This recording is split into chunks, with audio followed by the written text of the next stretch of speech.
हे hello everyone दोस्तों, कैसे हो तुम लोग। आज के दिन हम लोग क्या करने वाले हैं भैया। आज के दिन हम लोग क्लास 11 का जर्नल एंट्री पूरा कंप्लीट करने वाले हैं भैया। जर्नल एंट्री एक तरह से ये मैराथन होगा और स्टार्टिंग से लेकर एंड तक जितना भी आपका एडजस्टमेंट होगा, जो भी आपका टिप्स एंड ट्रिक्स होगा, इस पर्टिकुलर वीडियो में मैं आपको बताऊंगा। जर्नल एंट्री अगर आपको करना है तो ये वीडियो अगर आप देख लोगे तो आपको जर्नल एंट्री में कभी प्रॉब्लम नहीं होगा। गाइस भैया, क्या हम लोग सिर्फ क्लास 11 के हैं तो ये वीडियो देख सकते हैं? नहीं गाइस, आप किसी भी क्लास के हो, अगर जर्नल एंट्री में प्रॉब्लम आता है आपको, प्लीज ये वीडियो देखना, आपको हर एक प्रॉब्लम जो है आपका सॉल्व हो जाएगा। तो चलिए शुरू करते हैं आज का हमारा लेक्चर। गाइस, जर्नल एंट्री जब मैं बोलता हूं ना, तो जर्नल एंट्री का मतलब क्या है, पहले तो आप ये समझो। What is journal? What is journal?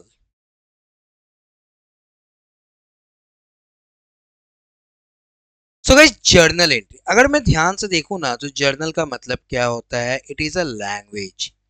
It is basically a language.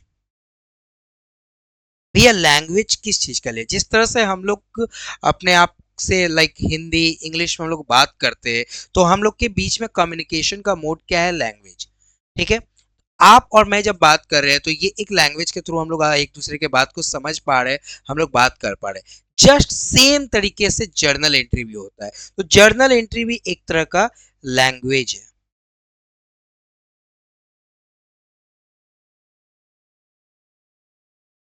जिसे हम और अकाउंट्स जो है आपस में बात कर पाते हैं। हाँ भैया, हम और अकाउंट्स जो है आपस में बात कर पाते हैं। अब जरा समझो ना, ये जो हम लोग जो बात करते हैं, इसका एक पर्टिकुलर टेक्निक होता है, ऐसे हम लोग बात नहीं कर सकते। सबसे पहले हम लोग क्या देखते हैं कि कुछ इवेंट्स आते हैं। सबसे पहले हम लोग क्या देखते हैं? कुछ इवेंट्स आते हैं। ये इवेंट्स का मतलब क्या होता है? हर एक ट्रांजेक्शन में, जरा ध्यान से समझो, हर एक ट्रांजेक्शन एक इवेंट से शुरू होता है। कुछ घटना सबसे पहले घटती है। से एग्जाम्पल, मैंने आज ये जो है इसको मैंने उठाया, मैंने आज पावर बैंक उठाया, मैंने आज चश्मा पहना, मैं आपको पढ़ा रहा हूँ। These all are a event. These all are what? A event. Everything is event. इसके बाद जब इवेंट आता है तो मैं उसको कैटेगराइज करता हूँ, क्या ये जो इवेंट हुआ है ये इकोनॉमिकल इवेंट है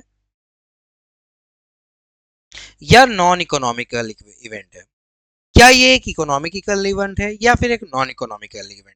इसका मतलब क्या हो गया भैया? इकोनॉमिकल इवेंट का मतलब हो गया वो इवेंट जहां पर आपका पेमेंट यानी कैश में बात होता है। से एग्जांपल, आज मैं आप लोगों से जो बात कर रहा हूं, अगर इसके बदले में मैं तुम लोगों से पेमेंट लेता तो इसको हम लोग बोलते इकोनॉमिकल इवेंट। जो मैं आज पढ़ा रहा हूं, आप यूट्यूब में इस वीडियो को देख रहे हो, इसमें आपको जो भी मैं पढ़ा रहा हूं, this is free of cost. तो यहाँ पर हम लोग का इकोनॉमिकल इवेंट नहीं है, नॉन इकोनॉमिकल इवेंट है। हाँ भैया, ये नॉन इकोनॉमिकल इवेंट है। तो जहां पर आपका पेमेंट की बात आती है जिस इवेंट में, उसको हम लोग बोलते हैं इकोनॉमिकल इवेंट। जिस इवेंट में पेमेंट की बात नहीं आती है उसको हम लोग बोलते हैं नॉन इकोनॉमिकल इवेंट। अच्छा भैया, मेरे को समझ में आ गया, चलो इकोनॉमिकल इवेंट हो गया। अब इसको क्या करेंगे? हम लोग इसको समराइज करेंगे, या फिर मैं बोलूंगा सबसे पहले इसको हम लोग रिकॉर्ड करेंगे। तो हम लोग जो रिकॉर्ड करेंगे, जिसको हम लोग बोलते हैं इनिशियल रिकॉर्डिंग। क्या बोलते हैं भाई? Initial recording. तो इनिशियल रिकॉर्डिंग कहां से होता है भैया? जर्नल से होता है। जर्नल के थ्रू हम क्या कर सकते हैं? अपना इनिशियल रिकॉर्डिंग कर सकते हैं। अच्छा भैया, एक्चुअली में जर्नल एंट्री के थ्रू हम लोग रिकॉर्डिंग क्यों करते हैं? नॉर्मल कर लेते हैं। जैसे कि देखो ना, कैश पेड टू रमेश। अब जरा देखो, मैं इस टाइप का ट्रांजेक्शन हो रहा है मेरा, ये इकोनॉमिकल ट्रांजेक्शन, क्योंकि इसमें कैश इन्वॉल्व हुआ है। ठीक है, तो इसको तो मैं डायरेक्ट ऐसे लिख सकता हूँ ना।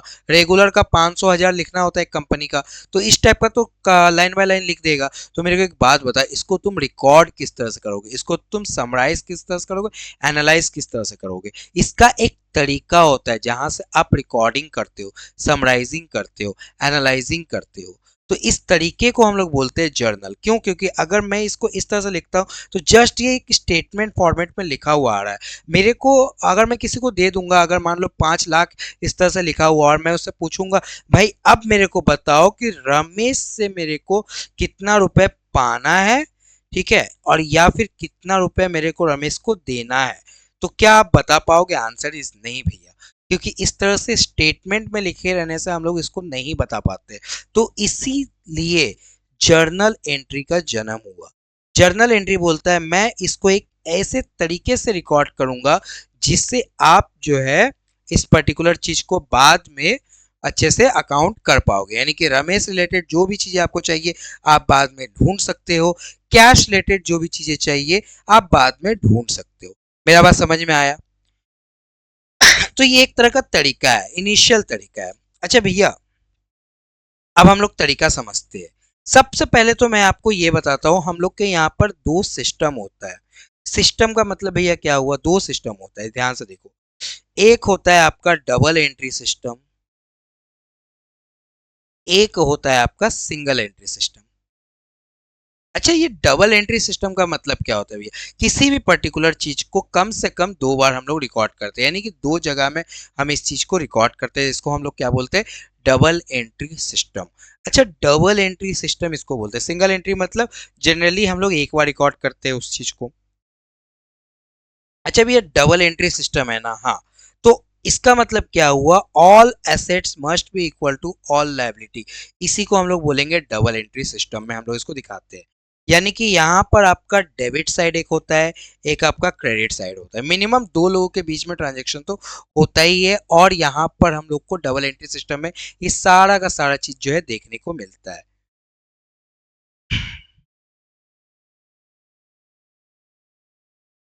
जब भी मैं बोलता हूं आप लोगों को, तो जब भी मैं आपको डेबिट और क्रेडिट बोलता हूं, तो डेबिट और क्रेडिट का मतलब क्या हुआ? These two things are the statement जहां पर आप अकाउंट्स को रिकॉर्ड करते हो।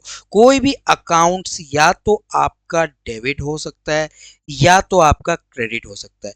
भैया डेबिट हो सकता है या तो क्रेडिट हो सकता है, मतलब यानी कि यही दो पॉकेट है जहां पर आप किसी भी अकाउंट्स को रिकॉर्ड करते हो। भैया ये अकाउंट्स क्या होता है? अकाउंट्स का मतलब होता है जिस तरह से आपका एक बैंक अकाउंट होता है ना, बैंक अकाउंट में क्या होता है? आपके नाम का सारा एंट्री जो है बैंक करता है। This are called what? Bank account. उसी तरीका से हम लोग भी बहुत सारा टाइप का अकाउंट का एंट्री करते हैं। जैसे कि मान लो आपने एसेट्स खरीदा, तो एसेट्स आज आपने खरीदा, कल उसके ऊपर डेप्रिसिएशन लगेगा, परसों हम उसको बेच देंगे, कुछ खराब होगा, एसेट्स में हम लोग कुछ चीज ऐड करेंगे। इन सभी चीजों का एक प्रॉपर तरीके से मेंटेन करके रखना पड़ता है। This called what? अकाउंट्स। आप इसको मेंटेन किस तरह से करते हो? अकाउंट्स के फॉर्म में मेंटेन करते हो। अच्छा, एक और बात याद रखना गाइस, अब हम लोग आते हैं थोड़ा अकाउंट्स की तरफ। हम लोग का अकाउंट्स कितना तरह का होता है जरा ये देखो। सबसे पहला होता है आपका रियल अकाउंट, या फिर मैं बोलूंगा सबसे पहले आपका होता है पर्सनल अकाउंट। दूसरा आपका होता है रियल अकाउंट, और तीसरा आपका होता है नॉमिनल अकाउंट। ये पर्सनल अकाउंट क्या होता है भैया? पर्सनल अकाउंट का मतलब होता है नेम अकाउंट, जिसको मैं बोलता हूँ। जनरली आप पूरे अकाउंट्स में अगर आप ध्यान से देखो तो दो ही तरह का नाम आपका होता है। एक आपका आता है डेटर, एक आपका आता है क्रेडिटर। अगर मैं डेटर की बात करूं तो डेटर का मतलब क्या हो गया? देने वाला। क्या देगा भाई? आपको पैसा देगा। क्रेडिटर का मतलब क्या हो गया? लेने वाला। क्या लेगा भाई? आपसे पैसा लेगा। अच्छा, रियल अकाउंट की अगर मैं बात करूं ना, तो रियल अकाउंट का मतलब क्या हो गया? आपका असेट अकाउंट। असेट। भैया असेट क्या होता है? असेट का मतलब होता है वो सारे आइटम जिसके ऊपर आप क्लेम कर सकते हो, जिसके ऊपर आप क्लेम कर सकते हो। सपोज मान लो ये अगर आपका असेट है, से एग्जांपल ये जो पर्टिकुलर पावर बैंक है, ये अगर आपके लिए असेट है तो आप इसको बाद में क्लेम कर सकते हो। क्लेम करने का मतलब क्या है? अगर मान लो कि ये पावर बैंक आपका है, तो अगर मैं किसी और को ये पावर बैंक दे देता हूँ, ठीक है, तो बाद में आप उसके ऊपर चढ़ के बोल सकते हो, ओए मेरा पावर बैंक मेरे को वापस कर। आप ये बात बोल सकते हो। इसको हम लोग क्या बोलते हैं? रियल अकाउंट, यानी कि असेट्स। अच्छा, असेट्स जो होता है, अच्छा ये असेट्स हो गया। तो मेरे को एक बात बताइए भैया, ये जो क्रेडिटर होता है ये क्या होता है? ये जनरली आपके लिए लायबिलिटी होता है। ये सब क्या बता रहे हो भैया, असेट्स लायबिलिटी, ये एक्चुअली मैं नेचर बता रहा हूँ अकाउंट्स का। असेट्स हो गया, लायबिलिटी हो गया, ये सब क्या है आगे और भी बताऊंगा। ये सब एक्चुअली में नेचर है अकाउंट्स का। अच्छा, डेटर क्या होता है भैया मेरे लिए, बिजनेस के लिए असेट होता है। क्यों? क्योंकि डेटर जो है आपको कैश देने वाला है। तो जो आदमी आपको कुछ देने वाला है, कैश देने वाला है, तो वो आपके लिए क्या बन जाता है, असेट्स हो जाता है। वो आपके लिए क्या बन जाता है, असेट्स बन जाता है। मेरा बात समझ में आया? नहीं समझ में आया? जो आदमी आपको कुछ देने वाला है वो आपके लिए एक तरह से असेट्स है। नहीं देगा तो कल आप उसको मारोगे कि भाई मेरा सामान है, तू रखा हुआ था, वापस कर। तो इसको हम लोग क्या बोलते हैं, डेटर यानी कि असेट। अच्छा, मेरे को एक बात बताना, नॉमिनल अकाउंट में कौन कौन से आते हैं? चार तरह का जो है अकाउंट, वो नॉमिनल अकाउंट के अंदर आते हैं। सबसे पहला हो गया आपका लॉस, फिर आता है एक्सपेंसेस, फिर आता है मेरा इनकम, एंड नेक्स्ट आता है मेरा गेन। अच्छा, मेरे को एक बात बताना कि लॉस का मतलब क्या हो गया, मैंने कुछ उससे कमाया नहीं और मेरे यहां से कैश चला गया या फिर कुछ भी चला गया, मेरे को लॉस हो गया। यानी कि मैं, मेरे को कोई किसी तरह का प्रॉफिट नहीं हुआ, अल्टीमेटली क्या हो गया, मेरे को लॉस हो गया। तो इसको हम लोग क्या बोलते हैं, लॉस। ठीक है, मतलब मेरे, मतलब यहाँ पर दो तरफा कुछ नहीं हुआ, मेरे तरफ से ही क्या हो गया, कोई चीज चला गया। जैसे कि मैं एक एग्जांपल देता हूँ, मेरे को डिस्काउंट मेरे को देना पड़ा। अगर हम लोग डिस्काउंट किसी को देते हैं तो इसका मतलब क्या, अल्टीमेटली तो अपने को लॉस हो रहा है ना। अल्टीमेटली अपने को क्या हो रहा है, लॉस हो रहा है अगर मैं किसी को डिस्काउंट दे रहा हूं तो। क्योंकि दोनों का कोई फायदा नहीं हो रहा है, एक ही जन का लॉस हो रहा है, एक ही जन का नुकसान हो रहा है, यानी कि मेरा, तो मेरे को लॉस हो गया। खर्चा का मतलब क्या हो रहा है, दोनों को फायदा हो रहा है, मतलब एक को फायदा हो रहा है, एक का नुकसान हो रहा है। इसको हम लोग क्या बोलते हैं, एक्सपेंसेस। ठीक है, इसमें आपका जो नुकसान हो रहा है, तो जनरली आप किसी बेनिफिट को एंजॉय करते हो तो ही जाके आपका नुकसान हो रहा है। जैसे कि अगर मान लो कि आप मूवी देखने गए, तो मूवी देखने जाओगे तो आपको बेनिफिट क्या मिल रहा है भाई, मूवी देखने को मिल रहा है। तो आपका खर्चा आपका क्या होगा, आपका कैश आपको देना पड़ेगा। तो एक चीज आपके पास से जा रहा है तो दूसरा चीज आपके पास आ भी रहा है। अच्छा, इनकम की अगर मैं बात करूं तो इनकम का मतलब क्या होता है, आपको इनकम आ रहा है यानी कि आप, आपने कुछ एफर्ट किया है, कुछ हार्ड वर्क दिया है, उसके बदले आपको कुछ मिल रहा है। इसको हम लोग क्या बोलते हैं, इनकम बोलते हैं। अच्छा, अगर मैं गेन की बात करूं तो इसका मतलब क्या है, आपने कोई हार्ड वर्क नहीं किया है लेकिन फिर भी आपको कुछ चीज मिल चुका है। जैसे कि आपको डिस्काउंट मिल गया है, किसी ने डिस्काउंट दिया है तो आपको मिल गया है, तो उसका लॉस हो गया, आपका गेन हो गया। क्या डिस्काउंट लेने के लिए आपने ज्यादा हार्ड वर्क किया? नहीं भैया, हम लोगों ने हार्ड वर्क किया था ना, उसका पैर तो पकड़े थे ना, तो this is the hard work ना। नहीं भाई, उसको हार्ड वर्क नहीं बोलते। ठीक है, उसको हम लोग हार्ड वर्क नहीं बोलते, उसको हम लोग स्मार्ट वर्क बोलते हैं। क्या बोलेंगे इसको हम लोग, स्मार्ट वर्क बोलेंगे।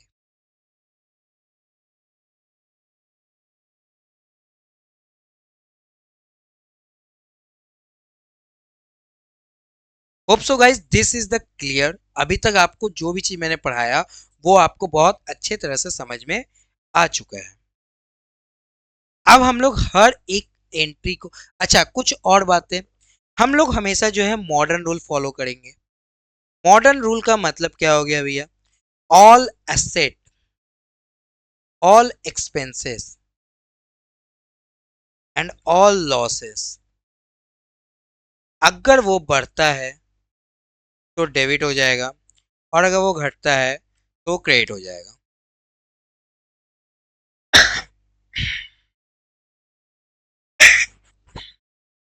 क्या आपको समझ में आया? All assets, all expenses, all losses, अगर वो बढ़ता है तो वो डेबिट हो जाएगा, और अगर वो घटता है तो वो क्रेडिट हो जाएगा। इसी का ठीक उल्टा तरफ, इसी का ठीक उल्टा तरफ, all income, all gain and all liability, अगर ये बढ़ता हुआ दिख रहा है तो वो क्रेडिट हो जाएगा, और घटता हुआ दिख रहा है तो वो डेबिट हो जाएगा। अगर ये बढ़ता हुआ क्या दिख रहा है तो वो मेरा क्रेडिट साइड में चला जाएगा, उसको हम लोग क्रेडिट साइड में रिकॉर्ड करेंगे, और अगर ये घटता हुआ दिख रहा है तो उसको हम लोग डेबिट साइड में रिकॉर्ड। मेरा एक बात हमेशा याद रखना कि हर एक अकाउंट को या तो हम डेबिट में रिकॉर्ड करते हैं या तो हम लोग क्रेडिट में रिकॉर्ड करते हैं। डेबिट और क्रेडिट को हम लोग किस तरह समझ सकते हैं भैया? कुछ नहीं, एक जगह से आप एक को आप इनकमिंग, एक को आप आउटगोइंग समझ सकते हैं। एक को आप इनकमिंग और एक को आप आउटगोइंग तरीके से आप समझ सकते हो, ये आपका डेबिट है, ये आपका क्रेडिट है। अच्छा, मेरे को एक बात बताना, जो भी चीज, this is the very important thing जो मैं आपको बता रहा हूँ, ठीक है? ये चीज अगर आपको समझ में आता है तो आपको ट्रांजेक्शन्स बहुत अच्छे से समझ में आ जाए। जो भी चीज मेरे लिए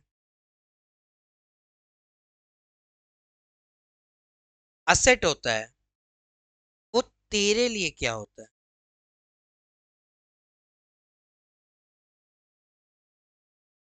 तो वो तेरे लिए लायबिलिटी हो जाती है। कोई भी चीज अगर मेरे लिए इनकम है, तो ये तेरे लिए क्या है? एक्सपेंसेस। कोई भी चीज मेरे लिए अगर गेन है, तो वो तेरे लिए क्या है? मैं जगह थोड़ा सा चेंज करता हूँ सारा एक जगह लिखने के लिए।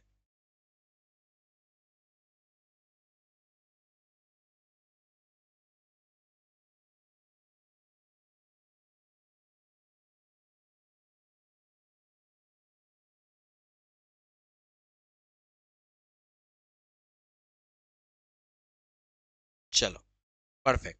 तो आपको ये चीज समझना होगा, कोई भी अगर ट्रांजैक्शन हो रहा है तो उसमें दोनों पार्टी जो है अफेक्ट हो रहा है। आइदर, ठीक है, वो दोनों पार्टी जो है क्या हो रहा है? अफेक्ट हो रहा है। तो आपको ये पर्टिकुलर चीज समझना पड़ेगा। अच्छा, जनरली हम लोग ना जब भी अकाउंट्स बनाएंगे ना, तो एक्सपेंस और लॉस को हम लोग एक साथ दिखा देंगे, और गेन और इनकम को हम लोग एक साथ दिखाएंगे। क्यों भैया? क्योंकि इन दोनों का नेचर अगर आप ध्यान से देखोगे ना, तो थोड़ा थोड़ा मिलता जुलता है, थोड़ा थोड़ा सा सेम है। इसीलिए हम लोग उसको एक साथ दिखा देंगे। लेकिन दोनों में क्लियर डिफरेंस है, जो कि मैंने आपको बता दिया है। तो अगर कहीं पर मैं लॉस बोल रहा हूँ और वहां पर मैं एक्सपेंस भी बोल सकता हूँ, कहीं पर मैं इनकम बोल रहा हूँ तो वहां पर मैं कभी कभी गेन भी बोल सकता हूँ। लेकिन दोनों में एक माइनर सा डिफरेंट है, लेकिन कभी कभी बोल चाल के भाषा में मैं दोनों को एक जगह, क्योंकि ट्रीटमेंट जो है उन दोनों का सिमिलर होता है, तो हम लोग सिमिलर ट्रीटमेंट करेंगे। Is that clear? Yes sir.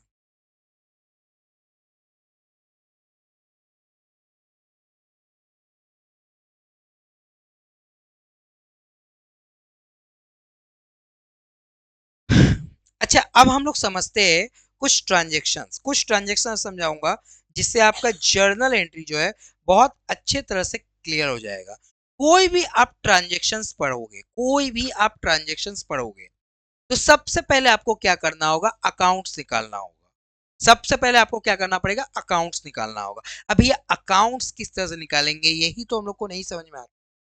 भैया, अकाउंट्स किस तरह से निकालेंगे, यही तो हम लोग को नहीं समझ में आता है। तो अभी जो मैं दिखा रहा हूं, कुछ कुछ अकाउंट्स मैं आपको बता दूंगा, ये आपके बैक ऑफ द माइंड रहेगा। तो उसके बेसिस पे आप जो है ट्रांजेक्शन पढ़ के अकाउंट्स निकाल सकते हो।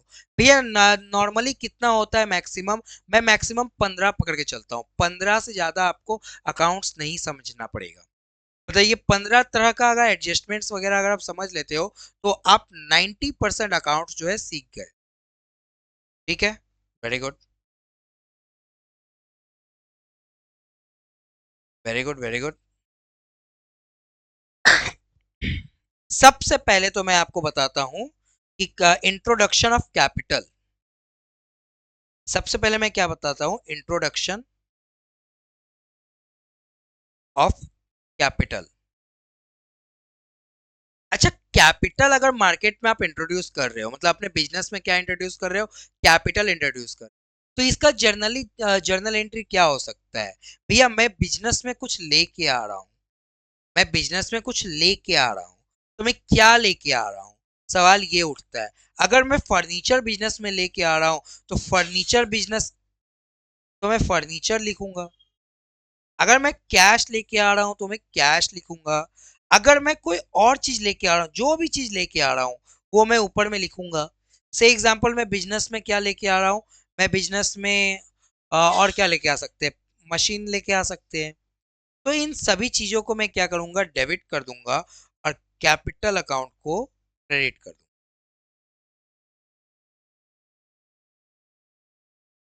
बिजनेस में अगर मैं बात करूं, देखो, me and my business is not same. हमेशा एक बात याद रखना, me and my business is not same. मैं ये किसके पॉइंट ऑफ व्यू से ये पर्टिकुलर चीज मैं देख रहा हूँ, मैं ये बिजनेस के पॉइंट ऑफ व्यू से देख रहा हूँ। याद रखना, कोई भी अकाउंट्स आप बनाते हो, कोई भी जर्नल एंट्री आप रिकॉर्ड करते हो, तो आपको पॉइंट ऑफ व्यू बहुत ज्यादा इंपॉर्टेंट बन जाता है। आप जिसके पॉइंट ऑफ व्यू से सोचोगे, आपका जर्नल एंट्री भी उसी के पॉइंट ऑफ व्यू से बनेगा। तो ये मैं बिजनेस के पॉइंट ऑफ व्यू से सोच रहा हूँ। तो आप जरा समझो, बिजनेस में कुछ चीज आया, यानी कि क्या क्या आया, कैश आया, फर्नीचर आया, मशीन आया, ये सारा का सारा चीज क्या है, एसेट होता है। जरा सोचो, फर्नीचर, अगर मान लो फर्नीचर एसेट्स होता है, क्यों भैया फर्नीचर एसेट्स क्यों होता है, क्योंकि ये मेरे को 1 साल से ज्यादा का बेनिफिट देता है। अच्छा, आई एम वेरी सॉरी, मैं इसको स्टार्ट करने से पहले एक और चीज आपको बताना चाहूंगा। इसको मैं थोड़ा सा 1 मिनट के लिए होल्ड करूंगा, ये चीज बताना बहुत ज्यादा इंपॉर्टेंट।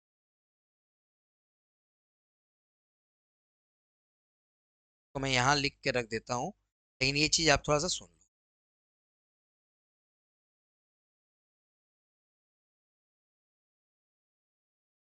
कोई भी चीज मेरा एसेट्स है, एक्सपेंस है, या फिर इनकम है, गेन है, ये चीज डिटरमाइन कैसे होता है भैया। कोई भी आइटम मेरे लिए एसेट्स है, एक्सपेंस है, इनकम है, गेन है, ये सारा चीज डिटरमाइन कैसे होता है, हाउ टू डिटरमाइन।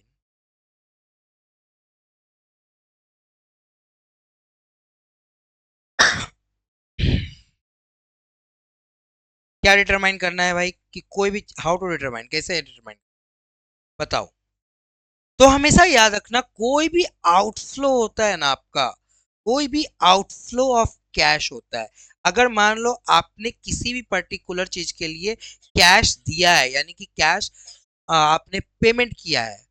आउटफ्लो का मतलब क्या हो गया, पेमेंट करना। आपने पेमेंट किया है, तो आप जब भी कोई भी चीज पेमेंट करते हो ना, वो दो चीज के लिए पेमेंट करते हो। जनरली आप किस चीज के लिए पेमेंट करते हो, दो चीज के लिए पेमेंट करते हो। एक,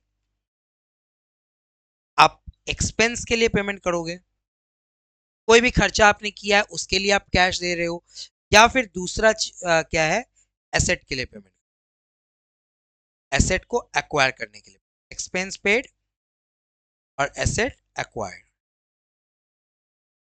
भैया भैया भैया, हम लोग लाइबिलिटी के लिए भी तो, लाइबिलिटी को पेमेंट करने के लिए भी तो करते हैं ना। हाँ, तो ये हम तीसरा कैटेगरी में,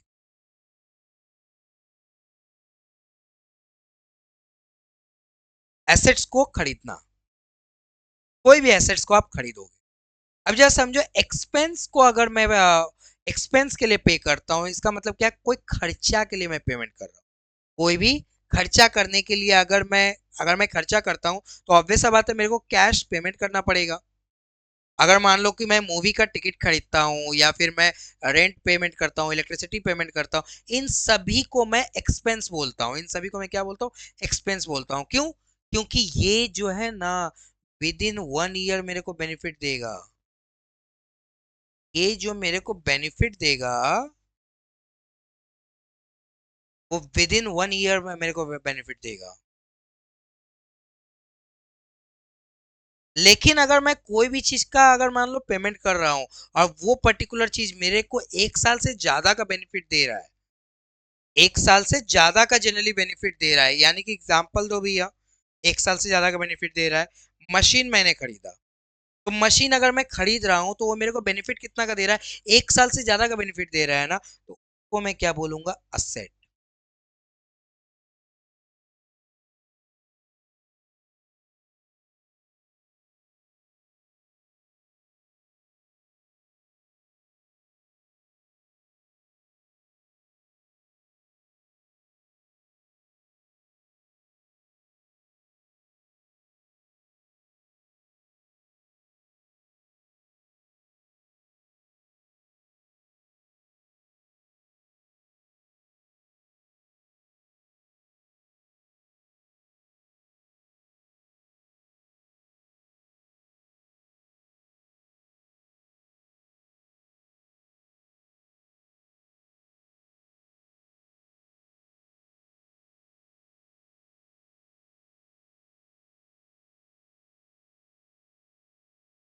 कोई भी अगर आपको बेनिफिट विद इन 1 ईयर के लिए मिल रहा है, यानी कि शॉर्ट टर्म के लिए मिल रहा है, तो उसको आप खर्चा के लिए बोल सकते हो। और कोई भी बेनिफिट अगर आपको लॉन्ग टर्म के लिए मिल रहा है, यानी कि 1 साल के ज्यादा तक के लिए मिल रहा है, तो आप उसको एसेट्स बोल सकते हो। मेरा बात समझ में आया? खर्चे के लिए, खर्चा हम किसको बोलेंगे? जो बेनिफिट मेरे को विद इन 1 ईयर के लिए मिल रहा है, यानी कि शॉर्ट टर्म के लिए बेनिफिट मिल रहा है। से एग्जांपल, सैलरी आज पेमेंट किया है, अगला साल हो सकता है सैलरी उसका बदल जाए। आज पेमेंट किया इसका मतलब ये नहीं है कि जीवन भर मैंने उसको गुलाम बना दिया है। हाँ, वो मेरे को 1 महीना के लिए वो मेरा गुलाम बन के रह गया है। 1 महीने के बाद उसका गुलामी खत्म। हम लोग बोलते हैं ना, 1 महीने के बाद उसका क्या होगा? गुलामी खत्म। तो इसको हम लोग एक्सपेंस, अगर कोई भी हम लोग पेमेंट कर रहे हैं, एक्सपेंस अगर मान लो है, तो इसका मतलब क्या है? With in 1 year. और एसेट्स एक्वायर अगर हम लोग करते हैं, तो इसका मतलब क्या है? Generally more than 1 year.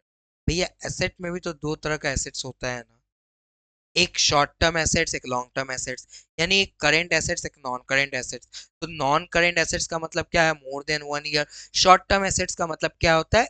1 साल के अंदर। तो उसका सेग्रीगेशन हम लोग बाद में देखेंगे, ठीक है? लेकिन अभी बेसिक के लिए आप इतना समझो कि जो भी आपको शॉर्ट टर्म के लिए बेनिफिट दे रहा है, उसको आप खर्चा बोलो। और जो भी आपको जो है लॉन्ग टर्म के लिए बेनिफिट दे रहा है, उसको आप एसेट समझो।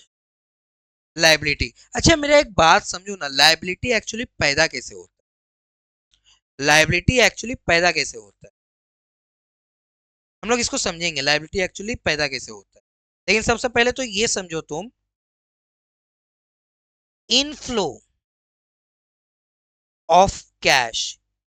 अगर मान लो पैसा मेरे को मिल रहा है, मेरे को क्या मिल रहा है? पैसा मिल रहा है, तो मैं दो ही जगह से पैसा ला सकता हूं।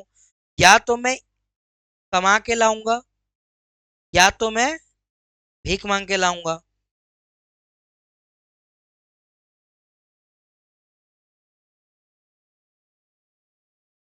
या तो मैं कमा के लाऊंगा, या तो मैं भीख मांग के लाऊंगा, यानी लोन। तो अगर मैं कमा के ला रहा हूं, तो मैं उसको इनकम बोलूंगा। और अगर भीख मांग के ला रहा हूं, तो मैं उसको लायबिलिटी बोलूंगा। अगर मैं इसको कमा के ला रहा हूं, तो मैं उसको इनकम बोलूंगा। और अगर मैं उसको भीख मांग के ला रहा हूं, तो मैं उसको लायबिलिटी बोलूंगा। अच्छा, मेरे को एक बात बता, ये तो मैंने बोल दिया आपको, कोई भी चीज को आप एक्सपेंस और एसेट्स कैसे बोलोगे, और कोई भी चीज का आप इनकम और लायबिलिटी कैसे बोलोगे। अच्छा, मेरे को एक बात बताना, अगर मैं बोलता हूं कि आज मैंने एक खर्चा किया है, कौन सा खर्चा है भाई? प्रिलिमिनरी एक्सपेंसेस का खर्चा है। किसका खर्चा है भाई? प्रिलिमिनरी एक्सपेंस है। जरा फील लो, अकाउंट्स को फील लो। से एग्जांपल, आज हम लोग एक कंपनी बना रहे हैं। कंपनी बनाने से पहले जो है मेरा 5 लाख का खर्चा हो गया। 5 लाख का खर्चा किस चीज के लिए हुआ भाई? एमओए, एओए, रजिस्ट्रेशन का बहुत सारा खर्चा होता है, वो सारा खर्चा मेरा हो चुका है। तो इन सभी खर्चे को, खर्चा हुआ है इसका मतलब पेमेंट किया हमने, पेमेंट किया है ना।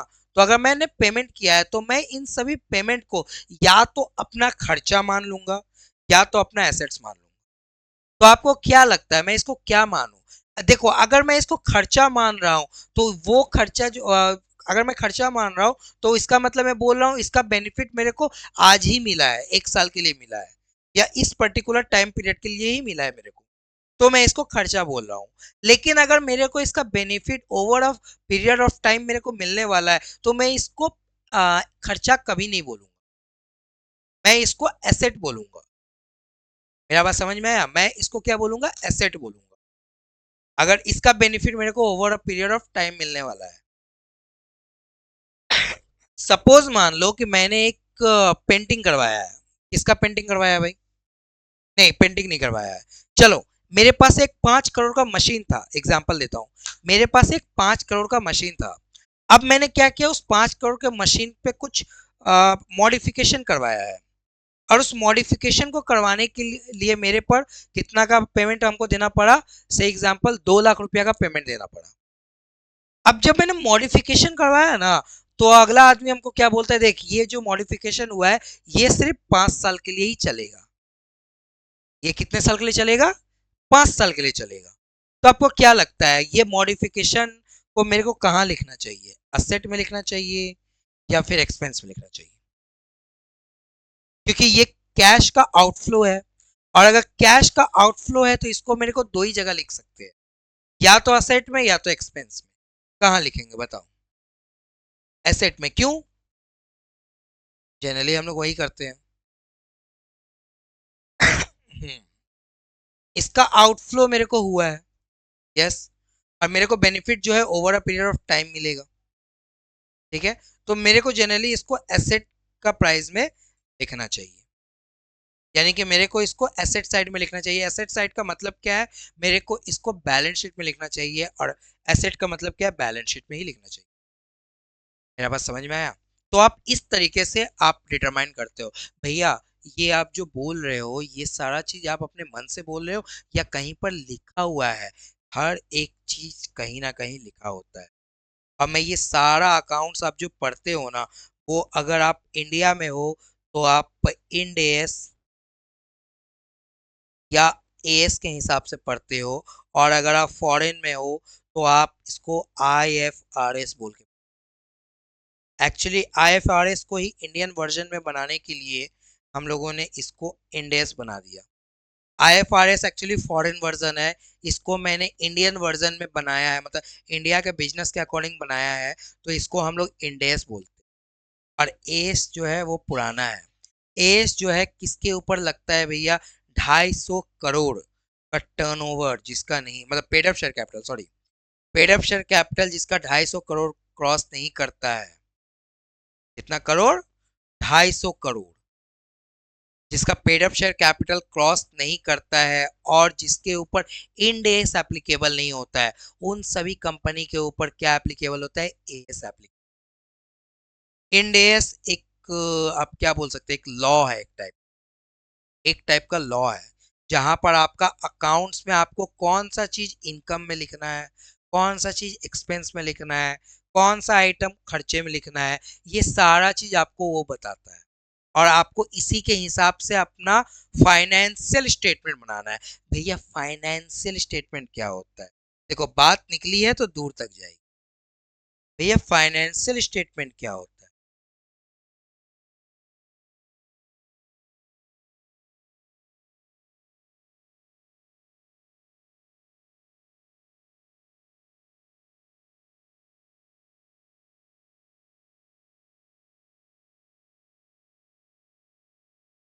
ऑल राइट गाइज, अभी हम लोग क्या पढ़ रहे थे भैया? अभी हम लोग लास्ट में पढ़ रहे थे कि आउटफ्लो ऑफ कैश और इनफ्लो ऑफ कैश। कोई भी अगर कैश का आउटफ्लो होता है तो वो या तो आपका खर्चा मान लिया जाता है या तो आपका एसेट्स मान लिया जाता है। ले और उसको कभी कभी हम लोग जो है लाइबिलिटी को पेमेंट करने के लिए भी करते हैं। लेकिन लाइबिलिटी को पेमेंट करने, लाइबिलिटी एक्चुअली जनरेट किस तरह से होता है, पहले आप वो समझोगे तो फिर आपको समझ में आ जाएगा मैं इसको बार बार सेट असाइड करके क्यों बोल रहा हूँ। आपको थोड़ा सा ये समझ आता, चलो अब जरा समझो। अगर मैं पेमेंट, से एग्जांपल मेरे को पेमेंट करना है, से एग्जांपल अभी मेरे को पेमेंट करना है, अगर मैं किसी भी एक्सपेंस का, कोई भी मेरे लिए खर्चा है, अगर मैं उसको पेमेंट कर देता हूं,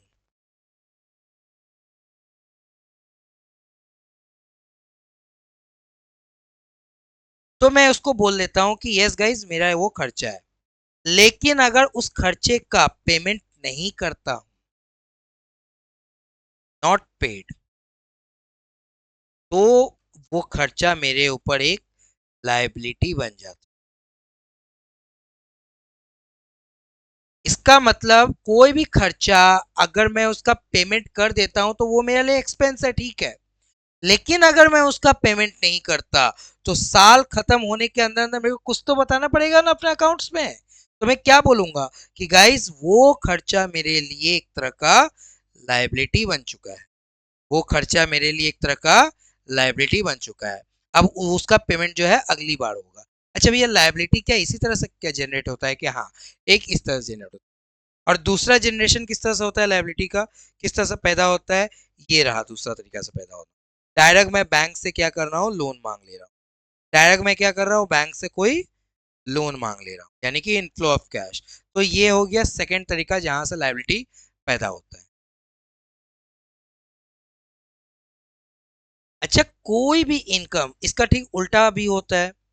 कोई भी इनकम अगर मेरे को रिसीव हुआ, एग्जाम्पल इनकम क्या हुआ मेरे को, रिसीव्ड हो गया है, तो साल खत्म होते होते मैं उसको बोलूंगा हाँ भाई वो मेरे लिए इनकम था।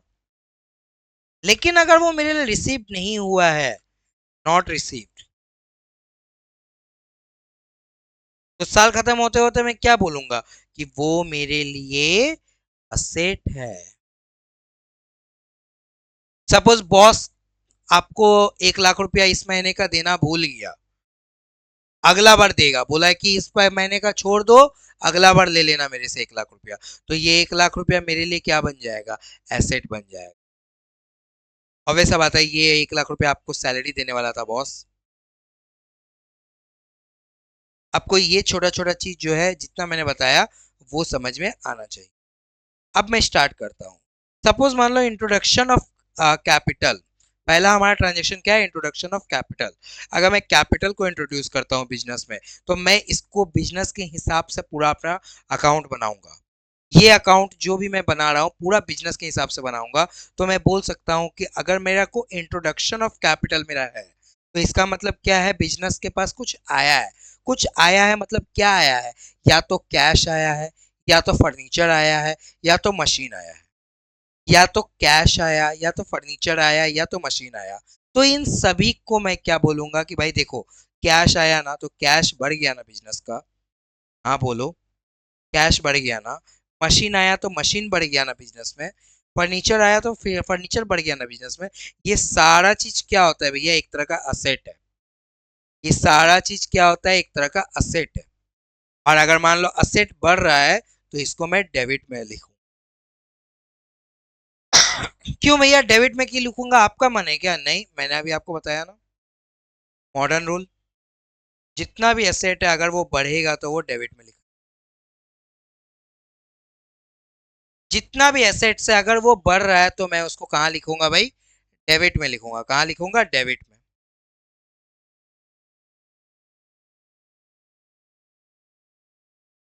इसके बाद अगर मैं ध्यान से देखूं ना, अच्छा असेट बढ़ रहा है, तो असेट बढ़ रहा है तो क्या असेट का उसने पेमेंट कर दिया क्या, नहीं। असेट का अगर पेमेंट कर देता तो टू कैश लिखाते हम, टू कैश बोल देते कि एक एसेट आया मेरे पास तो वो डेबिट हो गया है, और पेमेंट हो गया तो टू कैश हो गया है। लेकिन अभी तक तो पेमेंट हुआ नहीं है, एसेट का पेमेंट नहीं हुआ है अभी तक। यानी कोई भी चीज मैंने आ, मतलब ले लिया है लेकिन उसका पेमेंट, मतलब मैंने खरीद लिया एक तरह से लेकिन उसका पेमेंट नहीं किया है। कोई भी मैंने खरीद लिया है, यानी कि कोई भी एक तरह से बिजनेस ने खर्चा कर दिया है लेकिन उसका पेमेंट नहीं हुआ है, तो वो लायबिलिटी बन जाएगा। वो लायबिलिटी बन जाएगा। और इस लायबिलिटी का एक नाम क्या है, कैपिटल। भैया बिजनेस ने किससे खरीदा है, बिजनेस ने हम लोगों से खरीदा है ना। बिजनेस ने किससे खरीदा है भैया, बिजनेस ने लोगों से खरीदा है ना। बिजनेस ने हम लोगों से खरीदा है ना। मेरा बात समझ में आया, मेरा बात समझ में नहीं आया, समझ में आया। तो ये मेरा एक तरह का लाइबिलिटी बन गया, तो मैं इसको बोलूंगा असेट और मैं इसको बोलूंगा लाइबिलिटी। असेट अगर मेरा बिजनेस में बढ़ रहा है तो वो मेरा डेबिट हो जाएगा, और लाइबिलिटी भी बिजनेस में बढ़ रहा है। वैसा बात है पहले मेरे पास कोई भी लाइबिलिटी नहीं था, अभी एक लाइबिलिटी आ गया है, तो मैं उसको, वो बढ़ रहा है ना तो लाइबिलिटी बढ़ता है तो उसको कहाँ लिखेंगे, क्रेडिट साइड में। और क्रेडिट साइड में लिखने का तरीका क्या है, टू करके हम लोग लिखेंगे, टू लाइबिलिटी। भैया लाइबिलिटी नहीं होता, बिजनेस बोलता कि नहीं यार हम पेमेंट कर देंगे, बिजनेस पेमेंट कर देता तो क्या होता, कैश, टू कैश, बस खत्म। कोई भी पेमेंट अगर होता है तो टू कैश हो जाता है, और कोई भी अगर मान लो रिसिप्ट होता है तो हम लोग कैश को डेबिट में लिख देते हैं। पहले तो ये समझ लो। चलो, सेकेंड एंट्री होगा हम लोग का एक्सपेंस का, पेमेंट का।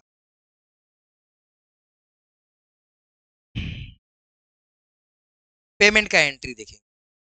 अच्छा, पेमेंट अगर आप किसी भी चीज को करते हो ना तो जनरली किस किस चीज का आप लोग पेमेंट करते हो, जरा देखो तो। सबसे पहले तो हम लोग बोलेंगे पेमेंट किस चीज के लिए कर रहे हैं भाई,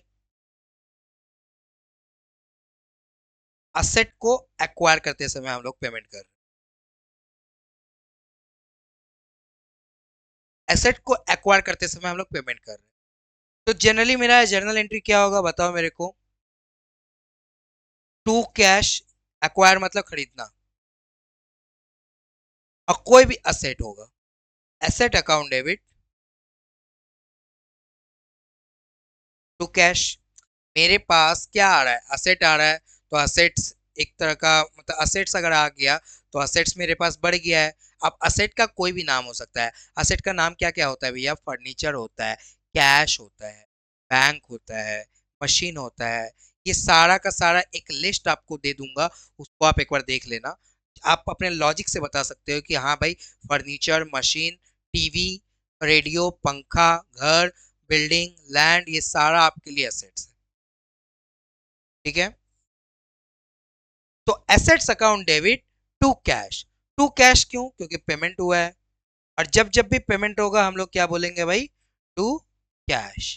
क्या बोलेंगे, टू कैश।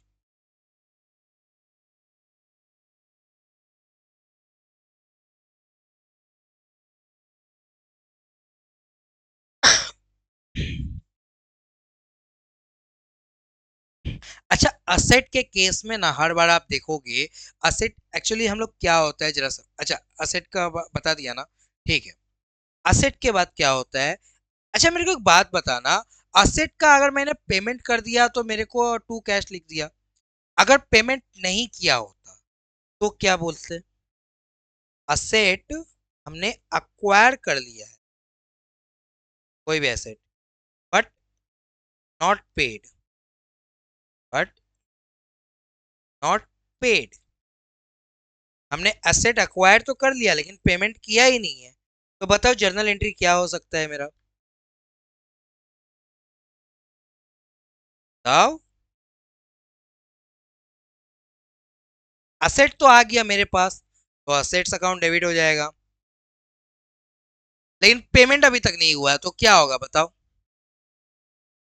हम्म, जिस चीज का पेमेंट नहीं होता है वो क्या हो जाता है, एक तरह का लायबिलिटी बन जाता है। अब ये लायबिलिटी किस तरह से होगा, अब या तो से एग्जांपल कैश में पेमेंट नहीं हुआ है, से एग्जांपल देखो यहाँ पर कैश में भी पेमेंट कर सकते थे, या फिर कोई अदर एसेट्स के थ्रू भी हम लोग पेमेंट कर सकते थे। हो सकता है ना कि मैंने बोला कि भाई तू अपना बिल्डिंग मेरे को दे दे और मेरा फर्नीचर रख ले, ऐसा भी हो सकता था।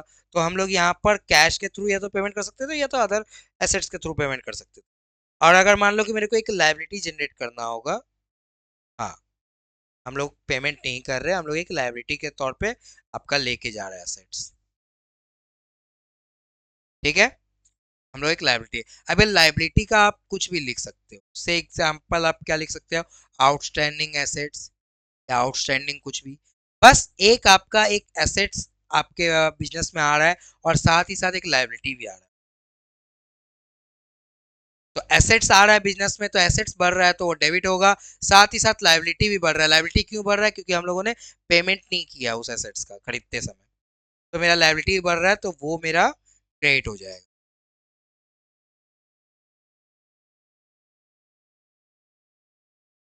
ये हो गया मेरा फर्स्ट केस।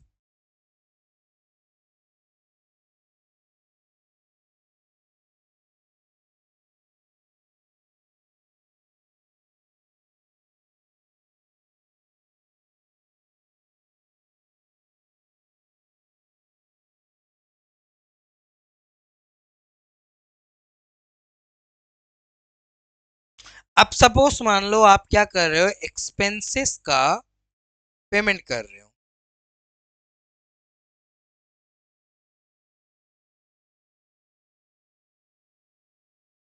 तो आपका जर्नल एंट्री जनरली क्या होता है, एक्सपेंस, कोई भी एक्सपेंस हो सकता है।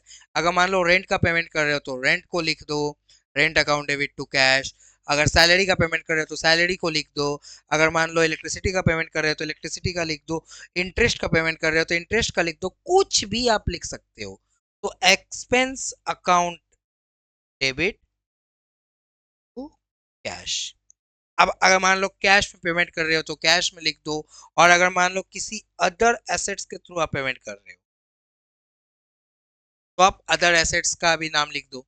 जैसे कैश के जगह बैंक से पेमेंट कर रहे हैं, या फिर कैश के जगह से एग्जांपल, एक हाइपोथेटिक एग्जांपल दे देते हैं, उसको हम अपना कुछ ठीक है से एग्जांपल, हमारा एक स्टॉक पड़ा हुआ था, हम उसको स्टॉक दे दे रहे हैं, तो ये वाला भी मेरा हो जाता है अदर एसेट्स, हम लोग लिख सकते हैं। और अगर मान लो कि एक्सपेंस का पेमेंट नहीं हुआ है,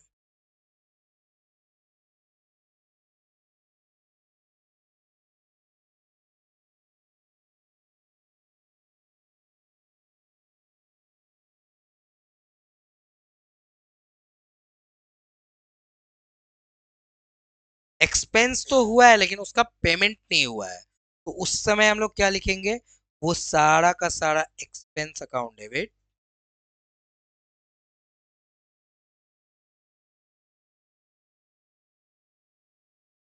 टू आउटस्टैंडिंग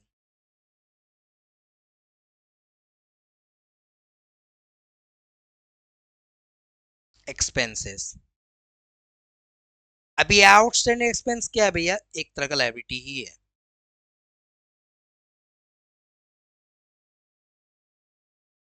आउटस्टैंडिंग का मतलब क्या होता है भैया, बाकी है।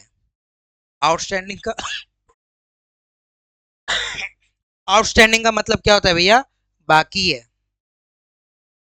मेरा बात समझ में आया? Very good.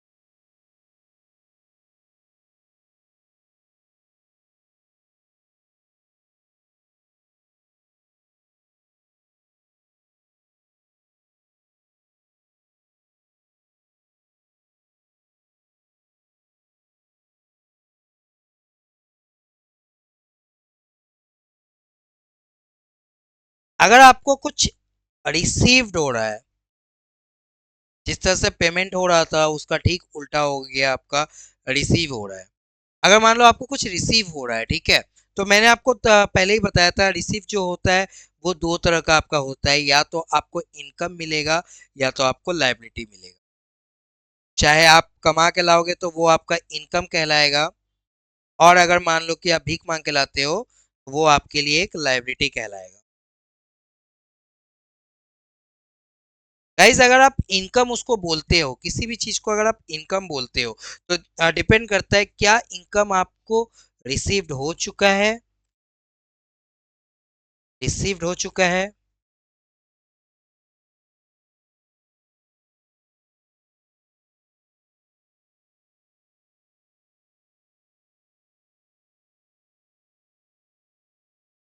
और not received,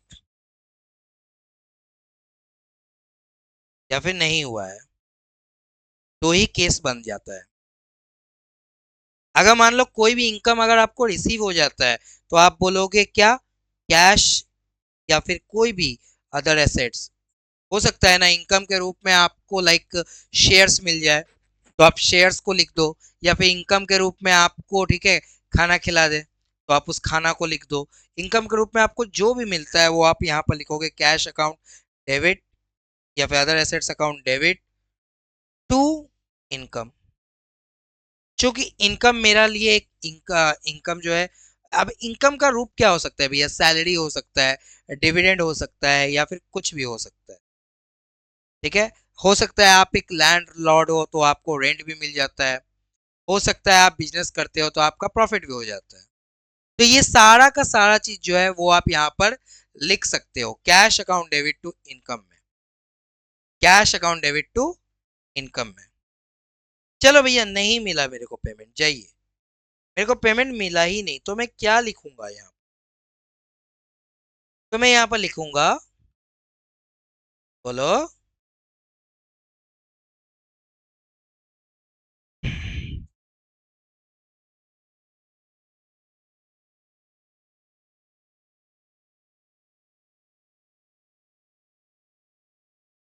receivable income, receivable account debit to, और वैसा बात है, हाँ इनकम लिखूंगा। जिस तरह से मैंने वहां पर आउटस्टैंडिंग एक्सपेंस लिखा था, यहां पर मैं उसका उल्टा क्या बोल रहा हूँ, इनकम रिसीवेबल, यानी इनकम मेरे को मिलेगा। जनरली ये इनकम जो मेरे को मिलेगा इसको मैं क्या बोलता हूँ, जनरली मैं इसको बोलता हूँ, ये एक तरह का क्या है बोलो, ये एक तरह का असेट है। ये एक तरह का क्या है, ये मेरा एक तरह का असेट है, इनकम रिसीवेबल। देखो मैं कहीं पर भी मतलब ऐसा नहीं है कि कुछ भी लिख रहा हूँ, इसका ठीक उल्टा ही मैं लिख रहा हूँ। ये रहा मेरा नॉट पेड वाला एंट्री, इसको आप ध्यान से देखो। यहाँ पर आपका क्रेडिट साइड में आपका आउटस्टैंडिंग गया है, इसका यहाँ पर देखो, इसका डेबिट साइड में इनकम का रिसीवेबल गया है। एक्सपेंस हो या इनकम हो, ये तो पक्का है कि वो इनकम अगर होगा तो क्रेडिट में लिखाएगा, एक्सपेंस अगर होगा तो वो डेबिट में लिखाएगा। डिपेंड करता है कि पेमेंट हुआ है कि नहीं हुआ है। हुआ है तो कैश लिखो, नहीं हुआ है तो आप आउटस्टैंडिंग या फिर रिसीवेबल लिखो।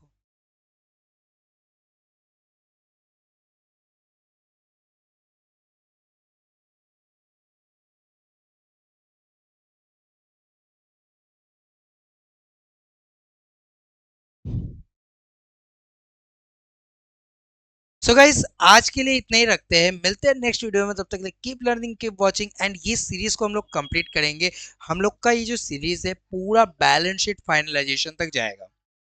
सो गाइज अगर आपको बेसिक्स में अकाउंट्स में थोड़ा सा भी प्रॉब्लम है, whether you are from you are in class 11 और 12 और बीकॉम किसी भी क्लास में हो, डजेंट मैटर गाइज, अगर बेसिक्स सीखना है ना, क्योंकि बेसिक मजबूत होगा तो ही जाके आपका आगे भी अच्छा होगा।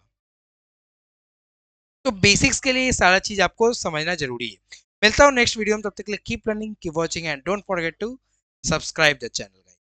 Bye bye.